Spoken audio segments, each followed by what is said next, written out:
I nuovi focolai in Veneto dovuti al cosiddetto virus di rientro, e cioè portato da fuori da chi esce dalla nostra regione e vi fa ritorno dopo aver trascorso le vacanze all'estero. Abbiamo casi dalla Spagna, casi dal Perù, casi da Malta, parlo al plurale perché non ce n'è uno, ce n'è più di uno.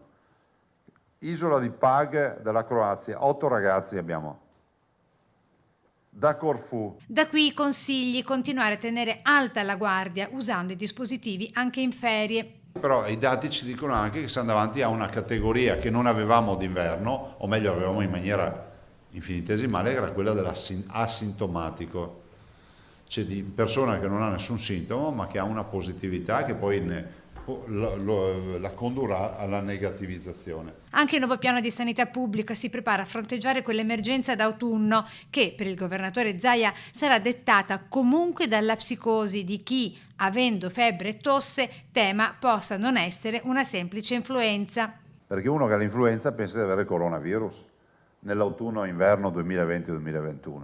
Con la prevenzione e la capacità diagnostica della rete dei laboratori potenziata anche l'assistenza ospedaliera, con i posti letto in terapia intensiva che passano dai 494 della pandemia agli 840 e ben 1016 in particolari situazioni di emergenza. Posti letto in aumento per le semi-intensive che da 85 diventano 663 e per le malattie infettive che da 165 si portano a 1085. Abbiamo fatto investimenti per 81 milioni e 900 mila euro. Fondamentali per lo screening d'autunno i test differenziali programmati per la corretta diagnosi. Cioè noi abbiamo dei coronavirus che danno l'influenza e abbiamo questo che ci rompe un po' di più.